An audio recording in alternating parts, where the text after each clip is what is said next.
The first 3 episodes for the Suicide Squad spin-off slash sequel Peacemaker has dropped today, starring John Cena as the character known as Peacemaker and created by director James Gunn. This is my review, my discussion. Let's talk about Peacemaker.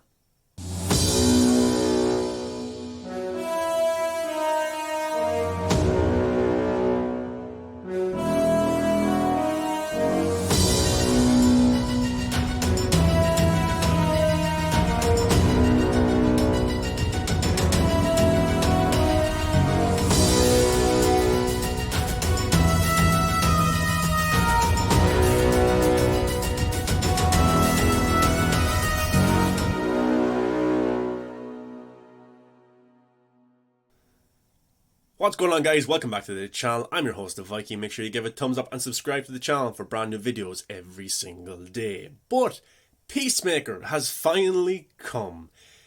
Not in that way, of course, but the Suicide Squad movie for me that came out last August was hugely enjoyable. I had such a good time with that movie. I thought it was fun. The soundtrack was great. The characters were very good. The third act was amazing. And I loved John Cena's Peacemaker. I grew up watching John Cena in WWE.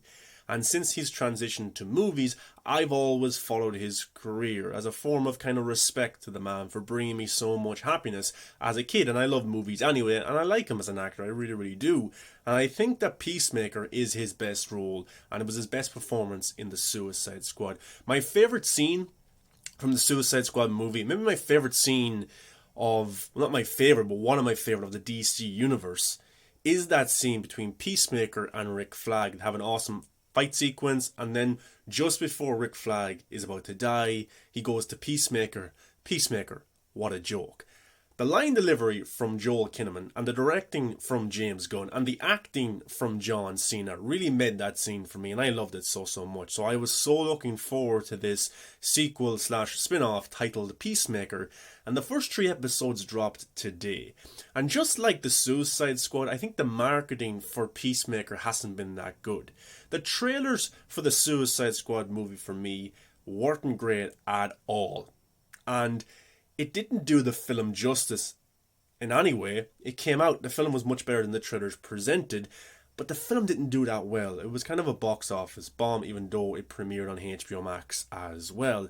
Peacemaker for me was something very similar. The trailers weren't that good, the TV spots weren't that good. But something for me I've learned is James Gunn's humour is better in context than it is in clips from trailers and TV spots.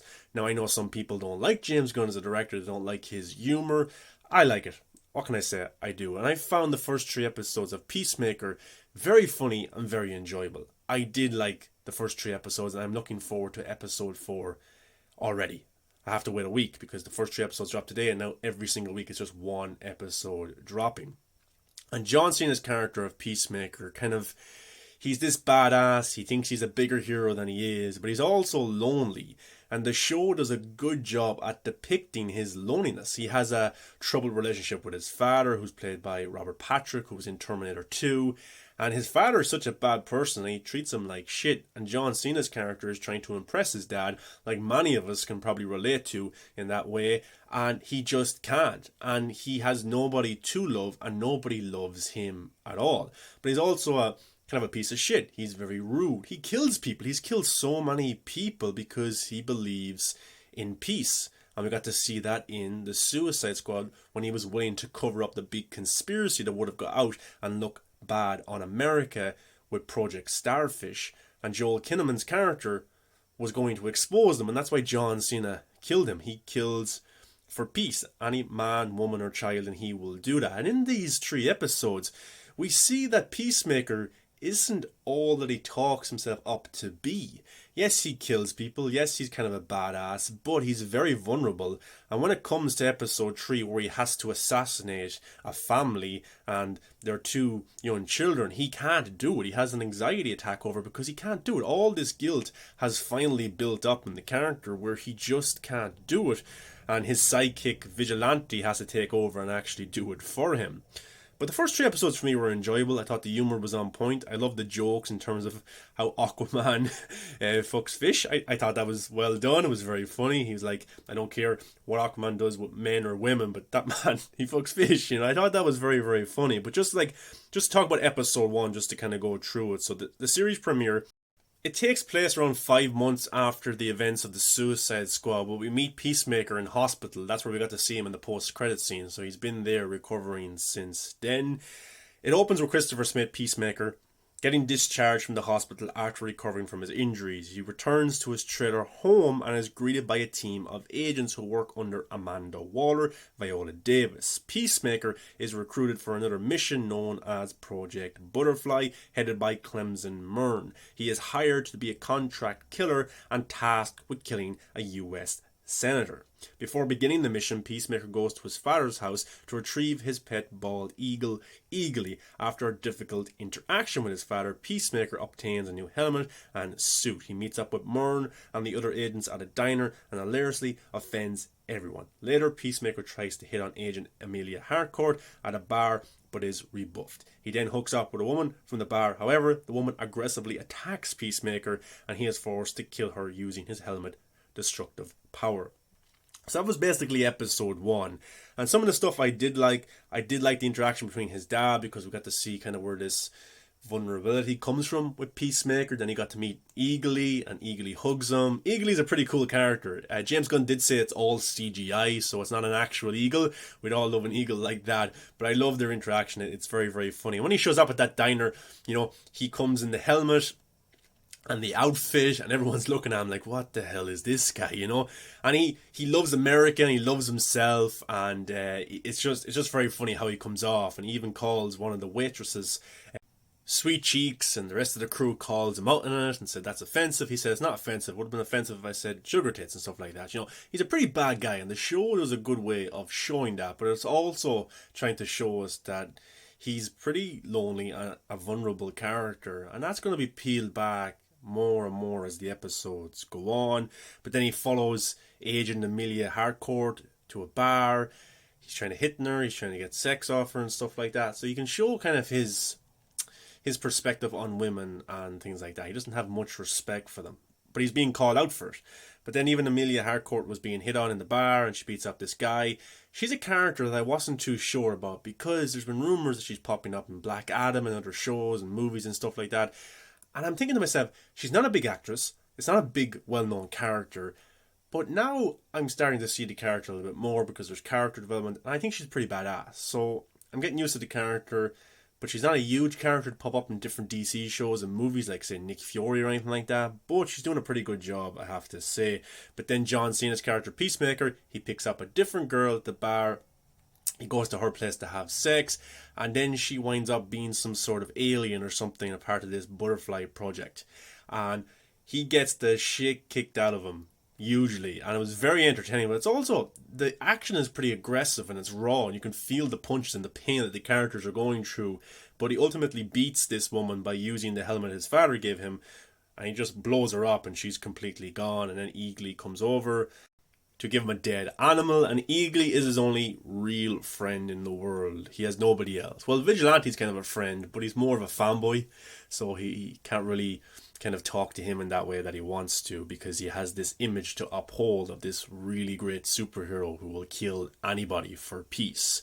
But that was a solid premiere episode. Found it funny. Action was good. There is post-credit scenes at the end of every episode, but they're only extra scenes. There's not too much to dive into whatsoever. But in the second episode, we see Harcourt, John Economos' character, Leota. They help Peacemaker escape from the crime scene because the police is coming.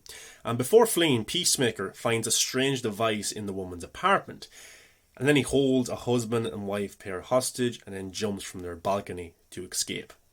Economos changes Peacemaker's fingerprints and his car license plate to show the name of his father, August Smith. So that means the police can't track him from that crime scene then.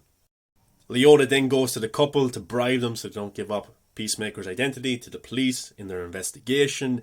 And Peacemaker becomes depressed in this episode by his inability to form a bond with anyone. He is cheered up after a visit from Vigilante, an amateur hero who idolizes Peacemaker. And they go off and they start shooting cans and, items and stuff like that. And they start throwing kind of bombs at each other, dynamite at each other, which was kind of funny. But yeah, that was a pretty good episode as well. And I did enjoy seeing Peacemaker escape from the police, and he found it hard. And what I liked about this show, it kind of doesn't take itself too seriously, but it takes things that I think are important seriously in terms of the police trying to track him down, Peacemaker only being a human being with no powers, and he's getting it hard to escape because he's being surrounded by the police, and he has to jump from balcony to balcony, and it looks like he's going to be captured, but then Harcourt's character shows up and helps him, and they escape. Yeah, so I thought it was a pretty good episode. But going into the third episode, we see Peacemaker and the rest of the team heading out to assassinate Senator Goff. Mern reveals that Goff is a butterfly and suspects his family to be the same. However, he refuses to reveal what a butterfly is and hides other details of Project Butterfly. Peacemaker refuses to kill children, but Mern insists he will have to if they are confirmed to be a threat. During the stakeout, Peacemaker and Harcourt are interrupted by a sneaking vigilante. Goff and his family are revealed to be butterflies and depict inhuman behavior. Peacemaker gets an open shot at the family, but freezes before pulling the trigger due to anxiety. Vigilante steps in and kills everyone but Goff. Goff's bodyguard, Judo Master, intervenes and fights Vigilante and Peacemaker. The duo is captured and Mern formulates a plan to rescue them. So I did like the emotional moment between Peacemaker and Harcourt. And you can see there's a relationship starting to blossom there. Will it get romantic? It probably will.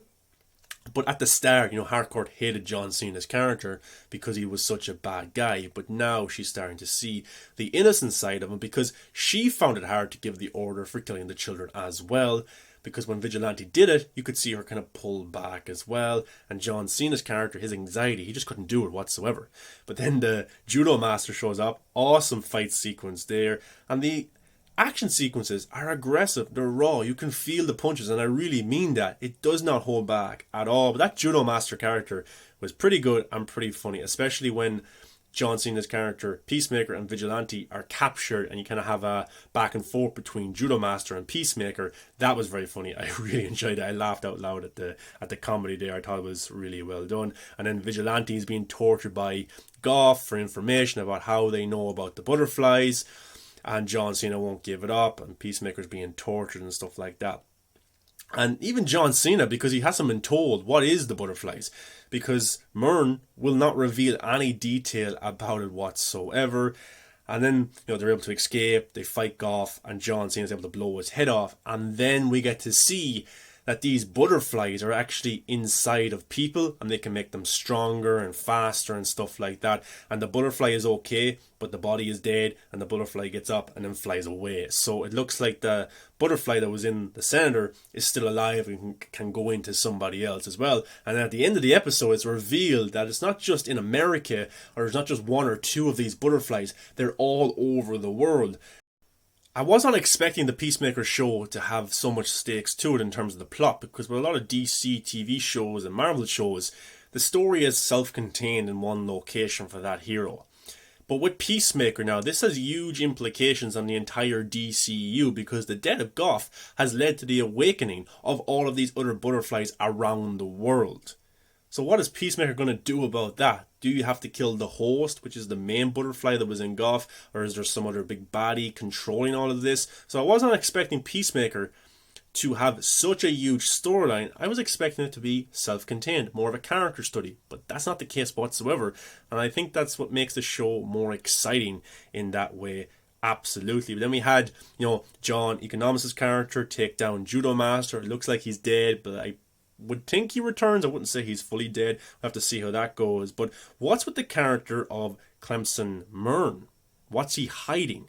This comes from the Simaholic.com.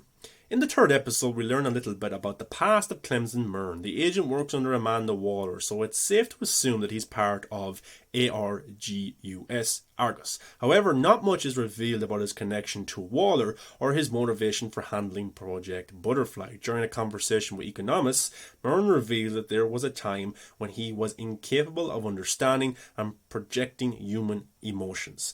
The precisely woven dialogue hints that Mern is not entirely human. He was likely trained or brainwashed to be a soldier from a young age. He could also be a former butterfly who recovered from the parasite's effects, thereby expanding the mission's importance to him. The character does not have a direct comic book counterpart and could be a twisted version of an obscure DC Comics character. His covert actions, distrust of Peacemaker, and unwillingness to share essential details all make Mern a likely candidate as a potential big bad of the series. Only time will tell what secrets Mern is hiding, but given the ending of episode 3, he owes Peacemaker and the team some desperate explanations.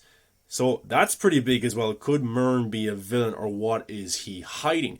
We also learn that the character of Leota is the daughter of Amanda Waller, and Amanda Waller made a cameo in this opening 3 episodes, which I thought was pretty cool as well. That's great connective tissue with the previous 2 Suicide Squad movies.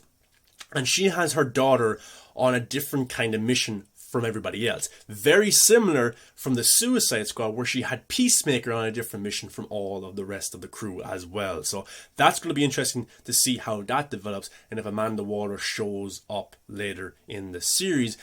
Because it looks like that Leota doesn't know how bad her mother can be, but she will eventually learn. We also had Peacemaker's dad, August Smith. He's now in prison for something that Peacemaker did. And when he got there, he kind of had a group that was bowing down to him in kind of a, I don't know if it's kind of a racist way in terms of like a Nazi sign or white supremacy or something like that, but it looked like that just to me by looking at it. I'm not too sure if that's the case or not. Maybe you can correct me if I'm wrong, but what's going to happen with that character now that he's in prison?